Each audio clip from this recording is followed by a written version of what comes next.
వైఎస్ఆర్సీపీ స్థాపించి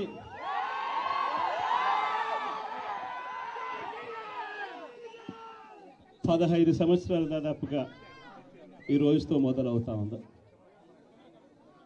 ఈ 15 సంవత్సరాల ఈ వైఎస్ఆర్సీపీ ప్రయాణంలో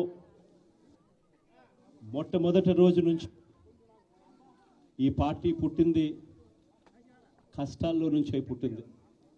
ప్రజల కష్టాలను వైఎస్ఆర్సీపీ పార్టీ తమ కష్టాలుగా భావించి ప్రజల తరపున వాయిస్ ఆఫ్ ది వాయిస్లెస్ కింద ప్రతి అడుగులోనూ పోరాటం చేస్తూనే వస్తూ ఉంది వైఎస్ఆర్సీపీ.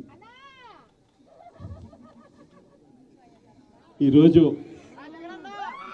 ప్రతిపక్షంలో మనం కూర్చోవడం కొత్త కాదు.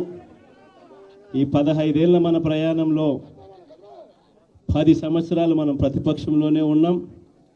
దీటైన సమాధానం అధికారంలో ఉన్న వాళ్ళకు ఎప్పుడు ఇస్తూనే వచ్చాం. కళ్ళు మూసుకొని కళ్ళు తెరిచేసరికి సంవత్సరం అయిపోయింది. ఇప్పటికే మరో 3 సంవత్సరాలు 4 సంవత్సరాలలో మళ్ళీ ఈసారి వచ్చేది మళ్ళీ వైఎస్ఆర్సీపీ పార్టీనే.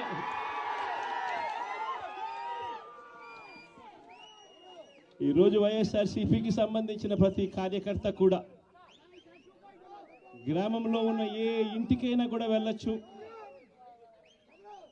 ఏ పేదవాడింటికైనా కూడా వైఎస్ఆర్సీపీ కార్యకర్త సగర్వంగా తలెత్తుకుని కాలర్ ఎగిరేసుకొని వెళ్ళే పరిస్థితి వైఎస్ఆర్సీపీకి సంబంధించిన కార్యకర్తలకు ప్రతి ఒక్కరికి ఉంది. ఏ ఇంట్లోకి వెళ్ళినా కూడా వైఎస్ఆర్సీపీ కార్యకర్తను చూసినప్పుడు ఆ ఇంట్లో నుంచి వచ్చే ప్రతి అక్క, ప్రతి చెల్లెమ్మ, ప్రతి అన్న, ప్రతి తమ్ముడు, ప్రతి సోదరుడు, ప్రతి రైతన్న, ప్రతి అవ్వ కూడా వైఎస్ఆర్సీపీ కార్యకర్తను చూసినప్పుడు చిక్కటి చిరునవ్వుతోనే పలకరిస్తుంది. కారణం వైఎస్ఆర్సీపీ ఏదైనా కూడా చెప్పిందంటే చేస్తుంది అన్న నమ్మకం ఈరోజు ప్రతి ఇంట్లో కూడా ఉంది. కాబట్టి ఈరోజు అటువంటి పరిస్థితుల మధ్య ఈరోజు యాదృచ్ఛికంగా విద్యా దీవెన, వసతి దీవెనకు సంబంధించి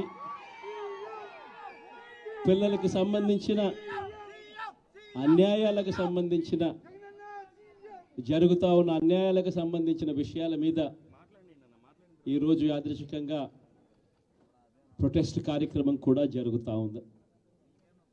ఈ కూటమి ప్రభుత్వం వచ్చి దాదాపుగా 10 నెలలుగా వస్తూ ఉంది. ఈ 10 నెలల కాలంలో ఎన్నికల వేళ వాళ్ళు చెప్పిన సూపర్ 6లు, సూపర్ 7లు అన్నీ గాలికి ఎగిరిపోయాయి.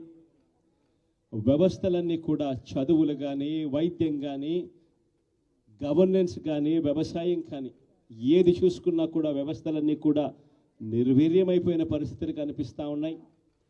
ఈరోజు పిల్లలకు సంబంధించిన ఫీజులకు సంబంధించిన బకాయిలు కూడా సంవత్సర కాలంలో ఫీజు రీఎంబర్స్మెంట్కు కావాల్సింది ఒక్కొక్క క్వార్టర్కు 700 కోట్ల రూపాయలు చొప్పున సంవత్సరానికి 2,800 కోట్ల రూపాయలు విద్యా దీవెన కింద 4 క్వార్టర్లకు సంబంధించిన కేటాయింపులు చేయాలి. అంటే 2,800 కోట్లు. వసతి దీవెన కింద ప్రతి ఏడాది ఏప్రిల్ మాసం వచ్చేసరికి 1,100 కోట్ల రూపాయలు కేటాయింపులు చేయాలి. అంటే గత ఏడాది ఈ 1,100 కోట్లు, 2,800 కోట్లు ఈ రెండింటికి సంబంధించి 3,900 కోట్ల రూపాయలకు కేటాయింపులు చేసి ఖర్చు చేసి పిల్లల చదువులను ప్రోత్సహించాల్సిన పరిస్థితిలో ఈ ప్రభుత్వం చేసింది ఏమిటి అనంటే కేవలం 700 కోట్ల రూపాయలు మాత్రమే ఇచ్చి చేతులు దులుపుకున్న పరిస్థితులు. అంటే 3200 కోట్ల రూపాయలకు సంబంధించిన బకాయిలు పెండింగ్లో పెట్టారు.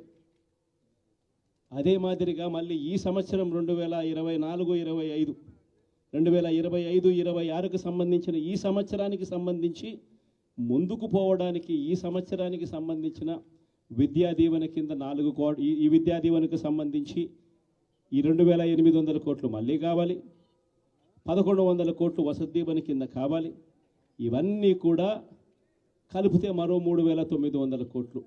సో ఆ 3200 కోట్లు, ఈ 3900 కోట్లు దాదాపుగా 7100 కోట్ల రూపాయలకు సంబంధించిన పిల్లలకు సంబంధించిన చదువులకు సంబంధించిన కేటాయింపులు చేసి చదువులను ఆదుకోవాల్సింది పోయి, పిల్లలను ఆదుకోవాల్సింది పోయి కేవలం 2600 కోట్లు మాత్రమే కేటాయింపులు చేశామన్నట్టుగా చేసి పిల్లల చదువులతో ఆడుకుంటా ఉన్న ఈ ప్రభుత్వానికి బుద్ధి చెప్పే కార్యక్రమం పిల్లలతో పాటు పిల్లల తల్లిదండ్రులతో పాటు కలిసి చేసే కార్యక్రమం కూడా యాదృచ్ఛికంగా ఈరోజు ప్రొటెస్ట్ కార్యక్రమం కూడా ఈరోజే కూడా జరుగుతూ ఉందని కూడా చెప్పడానికి కూడా సంతోషపడతా ఉన్నా. వైఎస్ఆర్సీపీ ప్రభుత్వం ఎప్పుడూ కూడా ప్రజలకు తోడుగా ఉంటుంది, ప్రజలకు ఎప్పుడూ కూడా అండగా నిలబడుతుంది, ప్రజల తరపున ఎప్పుడూ గొంతుకై వైఎస్ఆర్సీపీ ఎప్పుడూ ప్రజలకు అండగా ఉంటుందని మరొక్కసారి తెలియజేస్తూ ఈరోజు ప్రొటెస్ట్ కార్యక్రమంలో పాల్పంచుకుంటా ఉన్న ప్రతి ఒక్కరికి, ప్రతి కార్యకర్తకు, ప్రతి నాయకునికి, అదేవిధంగా పిల్లల తరపున, పిల్లల తల్లిదండ్రుల తరపున వాళ్ళతో పాటు కలిసికట్టుగా ప్రయాణం చేస్తూ ఉన్న ప్రతి ఒక్కరికి కూడా ఈ సందర్భంగా మీ అందరికీ కూడా చేతులు జోడించి పేరు పేరున మీ అందరికీ కూడా కృతజ్ఞతలు తెలుపుతా ఉన్నాను. వైఎస్ఆర్సీపీకి సంబంధించిన 15వ సంవత్సరం లేక అడుగు పెడతా ఉన్న ఈ సందర్భంలో వైఎస్ఆర్సీపీకి సంబంధించిన ప్రతి నాయకుడికి, కార్యకర్తకు ఈ సందర్భంగా కంగ్రాచులేషన్స్ కూడా మరొకసారి కూడా తెలియజేస్తాను.